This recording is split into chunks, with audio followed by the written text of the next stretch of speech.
What's up, everybody? Good morning. Hello, welcome to Morning Hookah. I am Matt, the dude with a cup of coffee in one hand and a hookah in the other. No, I don't have a prop cup of coffee at the moment, so that's not going to work for right now. But hey, I normally have a cup of coffee. This is Morning Hookah. We like to smoke hookah, drink coffee here, and we also like to have fun, interesting conversations with fun and interesting people. Today, we are joined by someone who I think is an inspiration to me and should be to many. He took an idea and he ran with it, and it's something so imaginative, 3D printing in the world of hookah. Thank you so much, David, for joining me today. How are you doing? I'm good, dude. Just relaxing. I know we say morning, but it's not morning where I'm at, right? So it's that late night evening bowl for now, relaxing, watching the printers go right now, and just happy to be here. Yeah, this will be posted in the morning, so nobody needs to know that. You're breaking the fourth wall. Everybody can just assume that it's 8 o'clock in the morning, just like this is being posted. But stop! Don't open that window. What are you doing? Breaking the fourth wall some more? No, I'm kidding. Yeah, so this is gonna be a real fun conversation. We've been talking all night, actually, getting stuff ready, and we've had some really fun conversations. Stuff that we should definitely consider touching on later in the future. We talked about all sorts of things about how our hobby.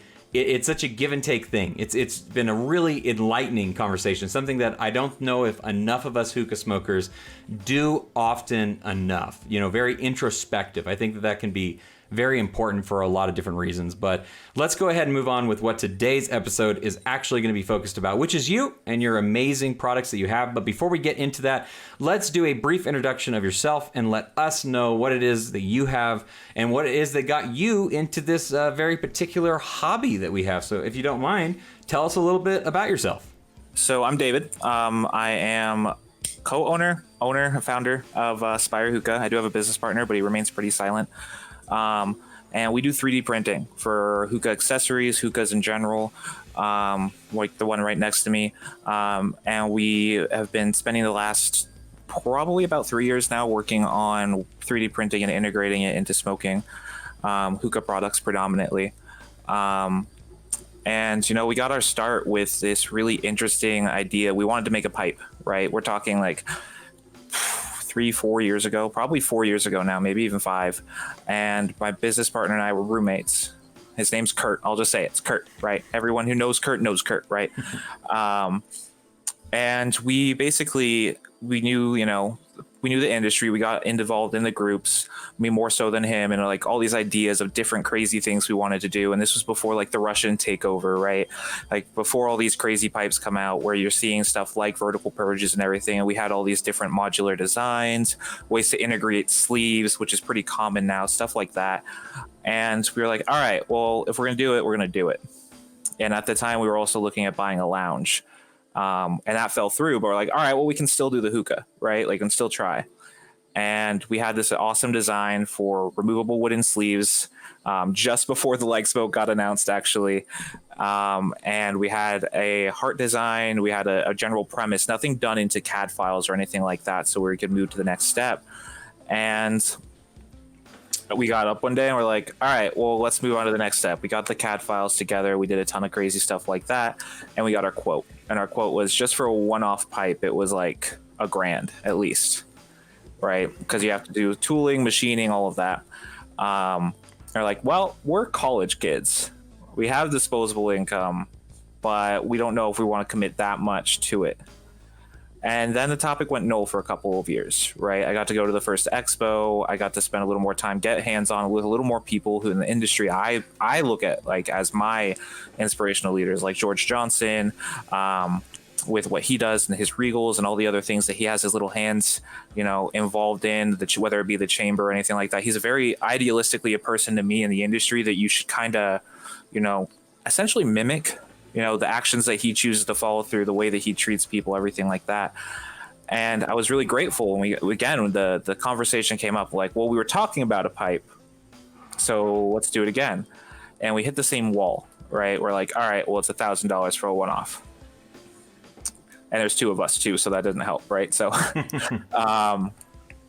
we're like, all right, well, what are other options? And at the time, Kurt was going to school for architecture.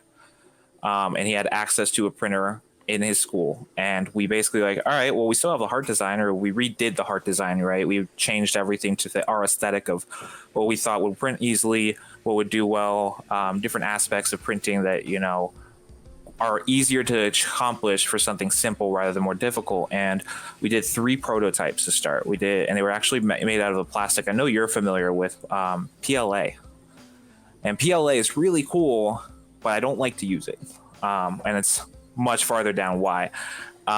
So we tested it, right? And we're talking like, this is a stick, right? We have a little purge cap that we designed. It actually, the heart itself was in the shape of kind of like a rook, and we designed it so that you could actually laser cut skeletal shapes and put them together, and those would be your sleeves, right? So you'd have a hookah and you'd see its silhouette form essentially, and then you could see the pipe running down through the middle of it. So we had those done. We had a third one done. The third one was just before we actually formalized even the bowl port, and it ripped. And we're like, oh, this is awesome, right? Let's do this. Let's keep doing this. Let's keep learning about it. And we got to the point where like, all right, well, this prototype, this one is the one we're going to get made. And it was the same situation again. And eventually I was moving into my house, and I was like, all right, well, I really want to do this. I want to make it something. And we got together and we redesigned the pipe from the ground up, and there's actually 2 of them out there, and they are our OG proof of concepts that we brought to the second expo. Fully 3D printed. They took about 45 hours each to print. 2 pieces, completely like modular 2 pieces that we designed, and we heard a lot of really good feedback. Right, I met a lot of really good people from it, and after that, I will tell you, like, Spire would have done a lot sooner if I would have been patient in my own actions beforehand. That's something that's probably have taken the most learning curve out of everything that I've done so far. And we get to the point where we're like, all right, well, we have these, let's start making them. And long story short, the rush that I was in affected my quality of printing, affected a lot of things. And I also learned a little bit more about printing because I was still considerably new to it, with the aspects of like having a printer fully available to me every day, the maintenance and all that goes into having one. The actual second pipe is still owned, I think, by Christian Pennington. I think he still has that one. And that was part of our deal from the battle. I'm like, hey, this is my proof of concept. I need to know how it hits. You tell me, right? But it was a really good like feeling, right? So we brought it in, we took it to the battle. We did the carved watermelon base that Hookah Chef or Christian carved himself, right? And then it was fully 3D printed aside from that. And everyone's like, oh, it's a carrot. And I'm like, well, it's orange, but it's not a carrot, but thank you. And we took a lot from it, right? And it was really positive notion for me, like, oh, we can do this, right? It can happen. And maybe that's actually the weekend I met Jeremy. And Jeremy and I started getting closer, and the conversation continued. And the one question that always came up was like, David, where's my 3D printed pipe? Where is it? I need to know. So 8 months later, we give him one of the original, I think it actually is the original of that version of the pipe that we came out with. And that was we called the pipe the Ohm.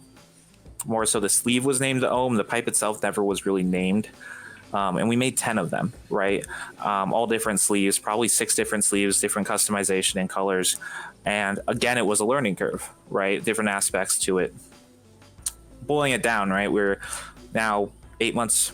Wait, is it 8 months? About 8 months since that happened. And, we have our mouth tips now. Our mouth tips were a fluke. We gave one to Dr. Noob Sauce, Chris L., right? And we were like, he's like, why aren't you making these? You'd be stupid not to make these. And I was like, fine. All right, cool. Let's try it. And that was a learning curve, right? Everything with the company is slowly a learning curve until you feel comfortable enough with something that you can go for it. And that's where kind of I'm at now, right? We have the new mouth tips, the other stuff that I know you're witness to, and we can talk about in a minute. But yeah, I mean, it's always a growing business, always something to learn about. It's actually a funny story. So I saw Chris. I went up to New York City, actually, and I got to hang out with him for quite a while. And when I was up there, he showed me that first mouth tip that you gave him. And I have one of these mouth tips right here on my hose as well. And it's the mouth tip that I use all the time. And when he showed me that you could take off this tip and leave the cylinder and have like a sleeved mouth tip, I actually, like, I looked right in his face and I said, this is the best idea. Like, this right here, I was such a big fan of. I had seen the hookah that you brought to Hookah Expo 2, you know, the carved watermelon and the carrot and stuff like that. And I thought it was a really cool concept, and I want to see what else came from it, obviously. But as soon as I saw the mouth tips, I was like, that is a $1 million idea. Like, that is, because mouth tips are this odd novelty that really took off over the course of the last, like, 2 years. And when I saw that mouth tip, I was like, this is, there's no limit to the possibilities of what these could be. And now we're seeing even more of these unique ideas come from you. That was a really cool brief history about Spyre Hookah and how you got into this business and stuff. But I was more interested into, like, what got you into the hobby of smoking hookah. Yeah. What got... There's a commonality there, and that's Kurt. That is 100% Kurt. I moved back from Texas, actually, and I haven't seen Kurt's like my longest running friend. We're at like a decade of friendship, high school, right? Awkward sophomores, right? I moved back, and he's busy with architecture school, and he's done with the year, and he's like, hey, let's hang out. I haven't seen you in literally 6 years. And I'm like, oh, well, 3 years, maybe, I don't know, 3 or 4 years, whatever the number, right? So we go to this hookah lounge, and it's actually a lounge that we nearly bought. And it's called Caspa Hookah and More. It's still in Tucson. It's under new ownership. They've done a really cool job with it. And the first bowl that we got, I had no idea what I was doing, nothing. Pomegranate, vanilla, and mint from Alfacher. Oh, man. Still remember that bowl. On a really shabby couch that was falling to pieces. Very, like, attempt to do a nicer lounge at the time, and it was a good attempt for what Tucson had. And it just became like our little hole, right? We'd go in 3 or 4 times a week. We'd smoke. I spent 2 birthdays there, you know, like that type of situation. It also integrated a lot more people in my life that, you know, I didn't think would ever be back in my life, which was really cool. And we just, you know, 2 years later, we met Basilios from Headquarters Hookah, and he opened up his lounge. Now he opened his lounge a week early for me for my 21st birthday. And I got to enjoy, like, spend that. And that's where I started meeting a lot of the community, right? So, like, with his product and the Prometheus and all the other aspects to that, is like I slowly started to meet more and more people. And we're now at the point where, like, every day is, and I'm sure you know this, every day when you go on Facebook, it's 30 pages of hookah stuff, and hey, there's a friend, you know, like it's that environment that, like, it catered and, like, kind of motivated, you know, even just being an enthusiast at the time, right? Like Trifecta releases, you know, getting better with Tangiers, all those things all come from, you know, that one time smoking and actually enjoying it and the social interactions that were created from it. I don't think I'd have nearly as many friends now if I didn't have hookah.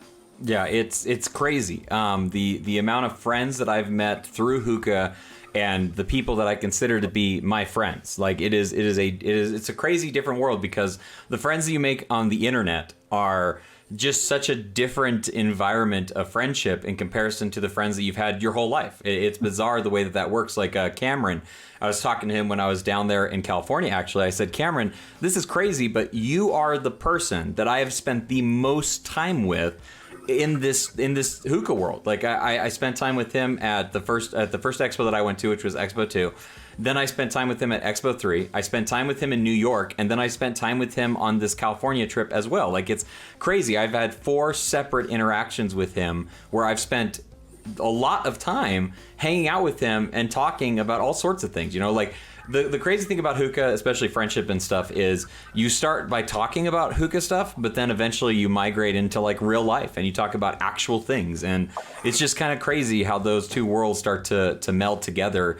It is true. Like, when I get on Facebook, I see hookah stuff throughout the entirety of my Facebook page. And then finally there's a post from somebody else that is not part of this hookah world that I've become so ingrained with. And so just so much of who I am now has become so much about this hookah stuff, which is it's just crazy the way that it all kind of works out and stuff, like the amount of time that we've spent in this environment and stuff. But today we are going to be talking more about the 3D printing world and how hookah is working inside of it and what kind of stuff is even possible, which is just that's the most interesting thing about 3D printing, is because so much is possible inside of this stuff that you do. I want to talk about the projects that you have coming up. I want to talk about projects that you've already done as well. And to start off with that, I'd actually like to talk about the last 2 years of hookah battles. You touched on it a little bit with Hookah Expo Worldwide 2. You brought in the carrot piece that people are referring to it on the carved up watermelon. I'm gonna have a picture of it that we'll show as well so people can see it. But then you guys not only you won the Expo 2 hookah battle, but then you also won this last Expo as well. Talk about that hookah a little bit if you don't mind. So that hookah was probably 9 months of development. Beforehand, I was like, there were multiple people who I was trying to talk to about teams, like just get the idea of who I wanted to like figure out who to do stuff with. And the two people that jumped on board like immediately, and it made me beyond happy, were Wayne and Jeremy. And we had a little group at the time called the Like-Minded, right? And it was just us and our ideas. And a lot of the battle stuff is like 4 a.m. hangs, which a lot of us have been like focusing on not doing anymore because it's just horrible for the schedule. Excuse me. But we basically were like, I was like, all right, well, what if we did a sword, right? Like, what if we did a sword? And they were like, okay, so it's going to look like a sword and then you take it off, it's a hookah. I'm like, no, it's a sword. Like, you can take it out and wield it if you want, and it's a sword. And we kind of gravitated from that, and they were like, David, they're like, if you design it, we're going to go with it. And at the time, it was really funny because, like, I had all my designs done on a different CAD system. I used Rhino at the time. And my Rhino license expired, which meant all of those files went away. So the 2 months before battle, or 3 months, 4 months before battle, I had to relearn a CAD system entirely, which is awesome because I'm using it now and it's phenomenal. And Jeremy was a godsend at showing me it. And then we had to redo it. And I was like, the hard thing about it was like, we had a diffuser, right? So the tip itself was a tip of the sword that pinned down into a hexagonal diffuser. So the entire length of the hookah was this 38-inch long sword with a hilt and a tray lock into it so you could lock your tray in place. And then I came up with this really cool idea. I'm like, what if we take the handle, right? We're going to get some dope handle, and we're going to put that handle and make it so it fits into the top of the bowl port. So the bowl port's removable, and this slides in its place so that when you remove the sword from the stone, the handle that you smoke out of becomes the handle to wield the sword. Yeah, it's a super cool design. I'll show a picture of that as well so you can see it, but there's nothing like actually seeing it in use and firsthand and everything. It was very, very cool the way that it all was put together. The funny side to it, I'm sorry to interrupt, was because we all live in different places, right? And we even have Kyle now on the team. Kyle's in North Carolina, Jeremy's in St. Louis, Wayne's in Cali, and I'm in Arizona. So I'm like sitting here like, oh guys, it's the frat weekend. We've never tested this. We should probably do that. So we had to figure out how to get it to seal. We had something break on it last minute. We fixed it. Everything that like could have gone wrong went wrong. And we're like, all right, cool. We're still going to do this. And the funniest thing to me was the base, right? The base for it, in order for it to maintain a really good center of gravity, we had a 12 by 12 by 12, right? Base custom made for it. And that thing held about 4.5 liters of water, if not more. And the original depth that we were going to run the stem at, it wasn't a good smoke. So we had to even tinker with that at the very last minute before the battle started. They're like, just put it in like we did the other day. I'm like, nah, we're not doing that. And that much volume of smoke that was inside the container, right, meant that you couldn't actually purge, because you couldn't generate enough back pressure for your purge to work. Yeah, I remember that, trying it out at the frat house and stuff, and kind of seeing the tinkering that you guys had to do for it. It was very, very interesting. Obviously, we're talking about hookahs, but we're also smoking hookahs at the moment. So why don't we talk a little bit about what it is that we're actually smoking on today's episode? So if you don't mind, what is it that you have in your bowl at the moment? You're using one of your Spire hookahs as well at the moment? I am. We'll go over that in a second, but we'll go from the top to the bottom, right? So in the bowl, it's the upgrade form, Russian traditional bowl. They're actually pretty affordable. I think they're like $10 bowls, and it's probably the only bowl I use for this brand, which is Dark Side. I'm using Gonzo Cake, Genesis, Raspberry, and I actually threw Heaven Leaf Peppermint in there to add a nice little cooling to it because I don't have Supernova or Element Morose on hand right now. And this is just a pleasant bowl. Well, when you put Gonzo Cake into anything, it's going to be absolutely delicious because that Gonzo Cake is so good. I don't even like cheesecake, and I love Gonzo Cake. That is an amazing flavor. And then I am a big fan of the Genesis Raspberry. I think it is such a it's so tasty. It's so sweet. It's just such a very, it's like a preserve. It's just such a good raspberry flavor. I have, and then the Heaven Leaf peppermint is also a very good flavor as well. I've only ever had it a couple of times, but it's a very strong peppermint flavor. If people don't know Heaven Leaf, it's just a really good brand that's made out of tea leaves, and it's tea shisha.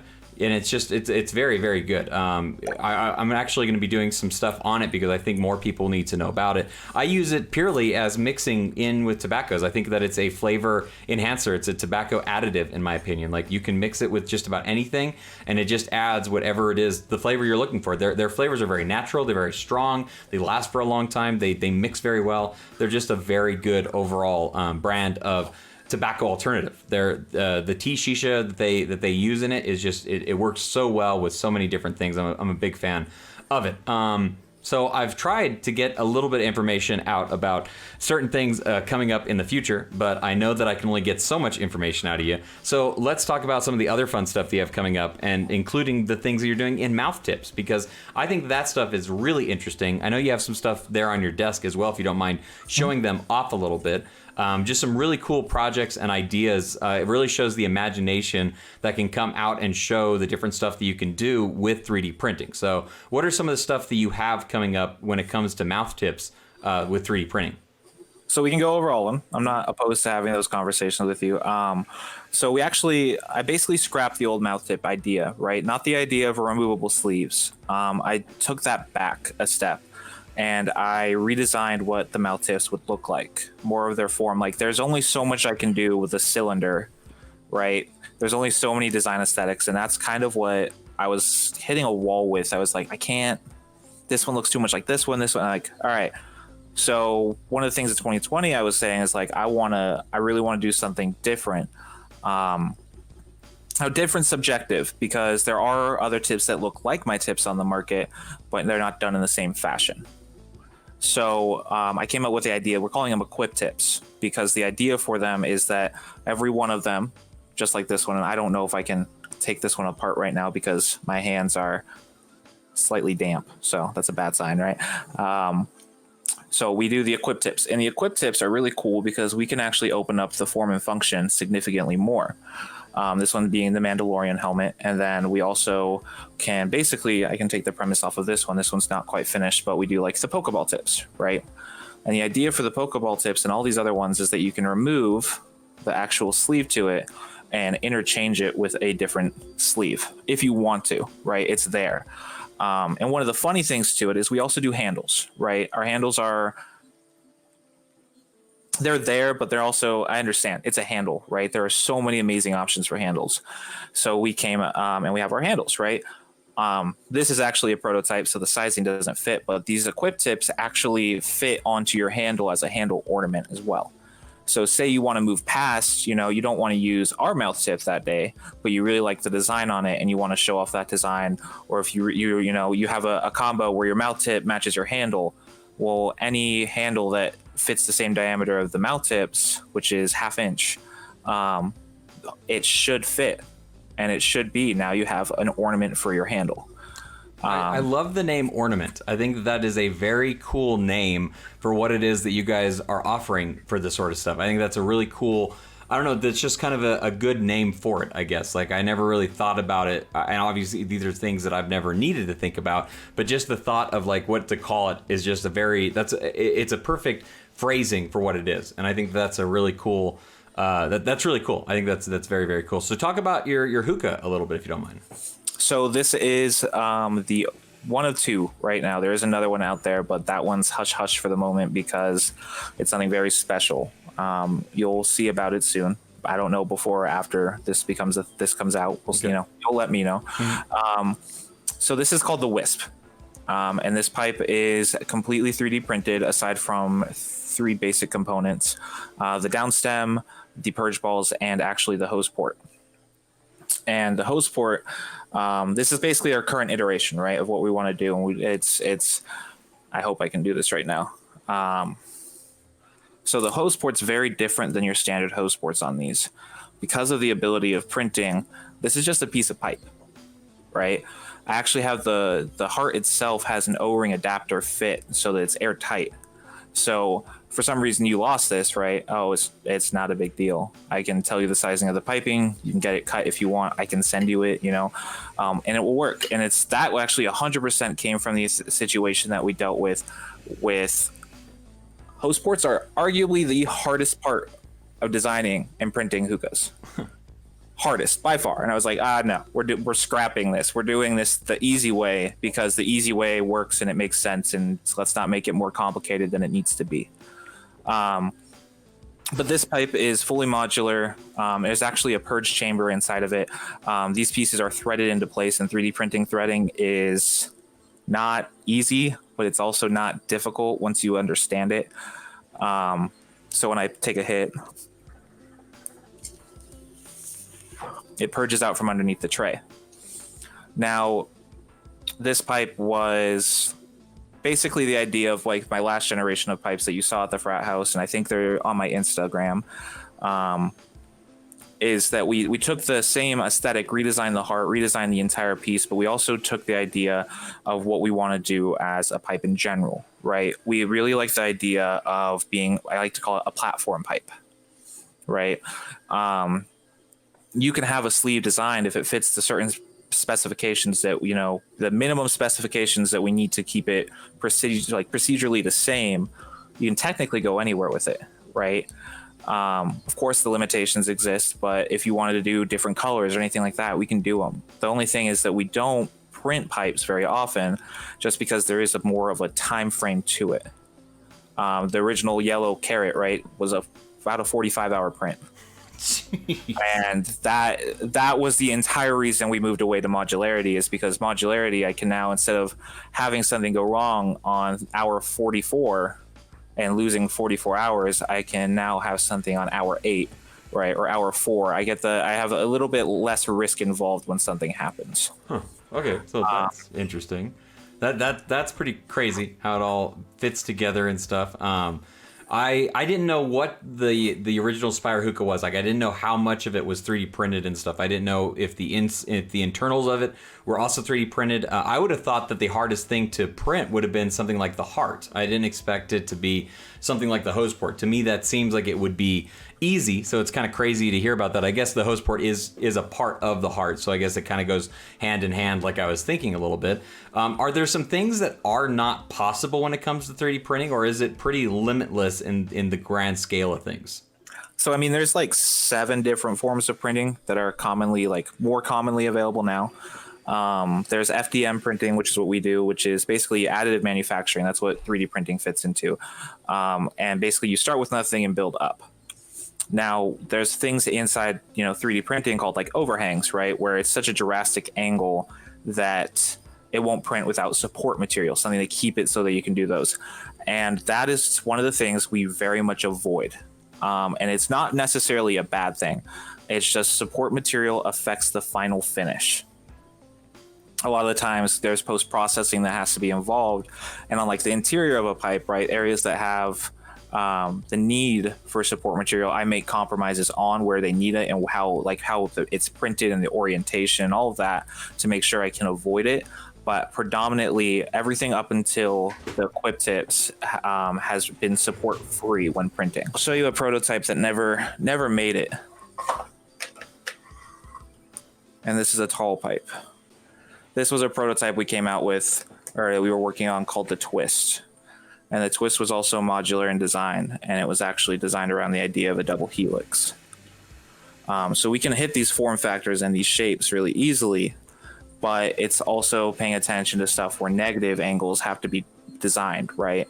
So certain aspects of the printing are where those things come into being a problem. It doesn't limit your capabilities, but it means that you're going to spend more time finishing the product to make sure that it's, all the fit and finish is how you need it. And that's one of the reasons why threads for printing are more of a nightmare. And up until this came along, I didn't touch threads. I refused to touch threads. Everything was pressure fit, because if your threads break and 2 of your parts on your pipe break, now you have to talk to me about, rather than like a 5-hour fix, potentially up to a 15-hour fix. Oh, wow. Yeah, I guess that would make sense. And I don't know a ton about 3D printing, but I would imagine that printing threads can just be a hassle, because getting them to line up and to be, perfect and stuff like that seems like it could cause some pretty big issues actually. I don't know how brittle after the 3D printing is done printing and it's dried and it's ready to be used and stuff like that. How brittle is 3D printing in comparison to I guess plastic or something? I'm not really sure even what to compare it to. So all prints, and this is actually a sleeve that was designed for one of these. All prints have something called infill material that give them structural strength, right? And there's many different patterns, and each pattern actually has its negatives and its advantages. You can have stuff where it's really strong in the horizontal axis, but weak in the vertical axis, and there's different caveats to it.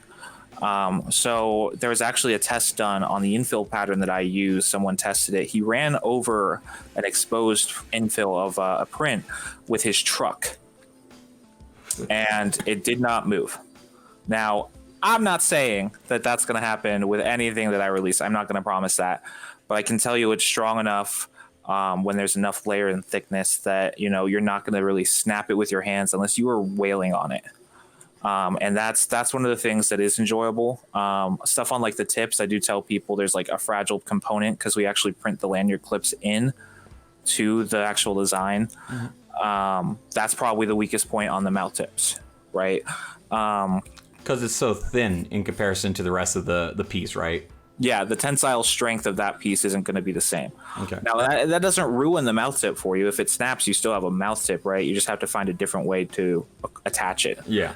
And that was something we came out after I did the type of mouth tip you're using, right? The Hive. Yeah, this one doesn't have an actual piece for it. It has a rubber loop that's around it that I just attached this piece to right now. Those are really hard to find, by the way. The rubber pieces? Yeah, consistently in the color black. Very hard for me to find from a U.S. producer. Huh. So yeah, the big side of printing is that it's time-based, right? The limitations to me aren't necessarily support materials. I let people know, hey, if there's support, the finish might not be perfect, right? You're still going to get something that's a custom that you want. But I will try my hardest while designing it to avoid supports. Okay, that makes sense. Yeah, I can see why that would be the reason why you definitely want to have a solid piece in anything that you're printing. So that makes a lot of sense.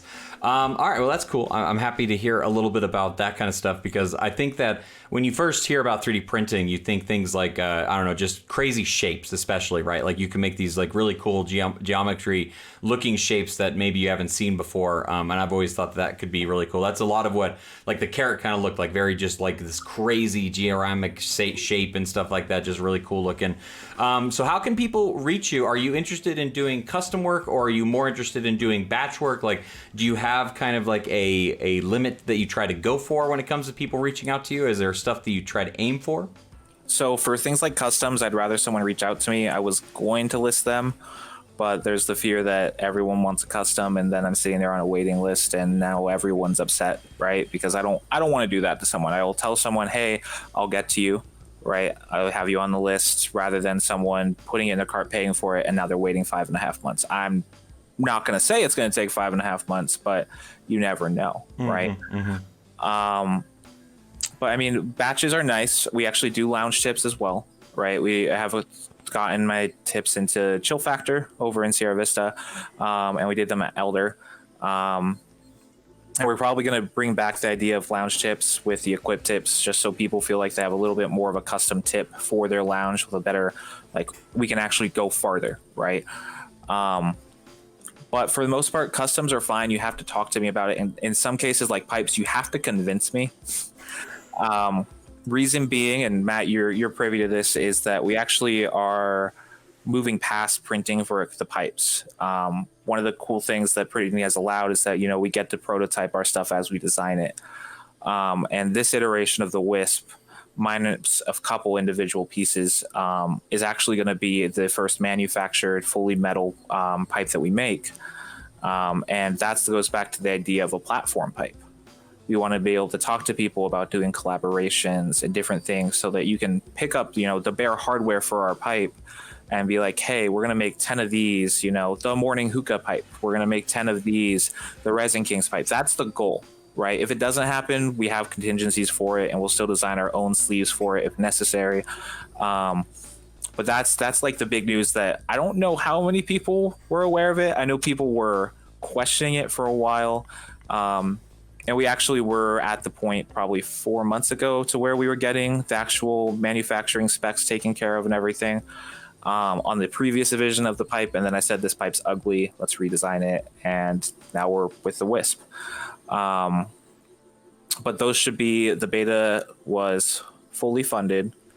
That should be, you'll get updates soon for those that are involved. And then hopefully I'm hoping before Expo. I'm really hoping before Expo. It should be before Expo, undoubtedly. Everyone will be able to give me feedback on everything, because the main goal is hopefully to be able to be a part of Expo, right? Yeah. I hope so. I'm excited for it. I'm really juiced to see exactly what it all looks like. Is it using stainless steel for the metal parts in it? So the heart and the bull port, and then actually the tray, we have a tray being made with it, are going to be made out of 6061 aluminum. Okay. And they're going to be anodized. I believe we agreed on type 2 anodization, because it's the one type that doesn't affect the tolerance of threading. And then the downstems themselves are going to be made out of 303 stainless. So I believe that's aquatic stainless. Okay. Or nautical stainless, whatever you want to call it, right?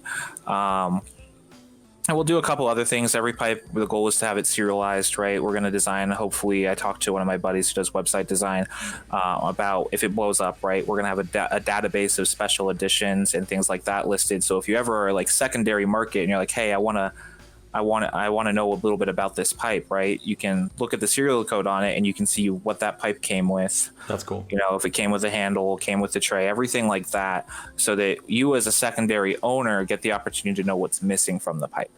That's really cool. Do you prefer people reach out to you on Facebook or on Instagram? Do you have a preference for people to reach to you? Preferably Instagram or Facebook. Okay. At Spyre Hookah for Instagram, and then just Spyre Hookah on Facebook. I respond pretty quickly, but time of day, whether or not I'm by my cell phone, which is pretty much all the time, right? And then there are also times where I'm just focused on other things. So a couple of days, maybe in some situations, if it's something like family or personal emergency type situations. But yeah, I mean, I'm normally respond pretty quickly to everything. You ask me a question, I'll talk to you about it. Yeah, lots of information. I've asked him multiple questions. My father-in-law actually got into 3D printing, and he's been a wealth of information. So even if you're just curious about 3D printing, David is a very good source just to bounce ideas and ask questions about in those kinds of senses. Like, he's helped me give my father-in-law the best advice that I could give him. Just by literally like re-quoting him the things that he's told me. So that's been very, very cool. All the links and stuff is going to be down in the description below. So if you are interested in checking out Instagram, I'd highly recommend it so you can see the cool stuff that he has posting up there all the time. I know a lot of people who have already really enjoyed the different mouth tips, the different ornaments that he has printing. I know a lot of people that got the Pokeballs and the Mandarin tips, and also you did a Baby Yoda batch as well, which was really cool. I know a lot of people really enjoyed those as well. There's just been a lot of really cool stuff. This has been a really fun conversation. I'd love to have you on again in the future to talk about all sorts of stuff. We had a very insightful conversation, as I was saying at the beginning of the episode, that I'd love to have you on again and talk about that kind of stuff as well. But my final question for you is, what has been a mix of yours that you've been drawn to? Has there been something that you've been smoking a lot in your hookah bowl that you'd like to share with people? Ooh, I can tell you what I've been craving, right? So Nakla double apple and Alfaker, and Alfaker double apple chili. Oh, the Alfaker craft brand? Yeah, 50-50. I don't remember the number. I think it's 7. It's maybe? Yeah, 7 or 8 or something like that. Yeah. The chili flavor comes out really well, but you also have to pack it in the bell pepper. In the bell pepper. That's not a joke. We missed our opportunity. We got to do that at the expo, because when I saw the pictures of the bell pepper pack that you did, I thought that was absolutely fantastic. So we gotta bring that back. We got to do something special for that, because that was really cool. If you guys have not seen it, it is really interesting. I'm not a huge double apple fan. It's so funny to hear somebody say Nakla double apple, just because I feel like nobody talks about Nakla tobacco anymore. But it's undisputably still the double apple. Like, I'll have friends who hate double apple, And then I have them try double apple from Nakla, and they're like, "What is this?" And I'm like, "It's double apple. It's the double apple, right? Like it's so sweet. Like I don't know if they remember just how sweet Nakla double apple really is. Like the earthy double apple is actually Alfakar double apple. It's way more earthy in comparison. It's such a weird. I'm a big fan. I'm not a huge double apple guy. Like I'm just not a big fan of it personally. But I love Dubai apple from Azor. I think that they make the best double apple on the market today. They're the most modern tasting double apple. Like whenever I think double apple in today's world of hookah, like it is Dubai apple for me 100%. It's the only double apple that you'll ever catch me smoking unless it's somebody else's hookah, in which case I can't control what they like to pack, obviously.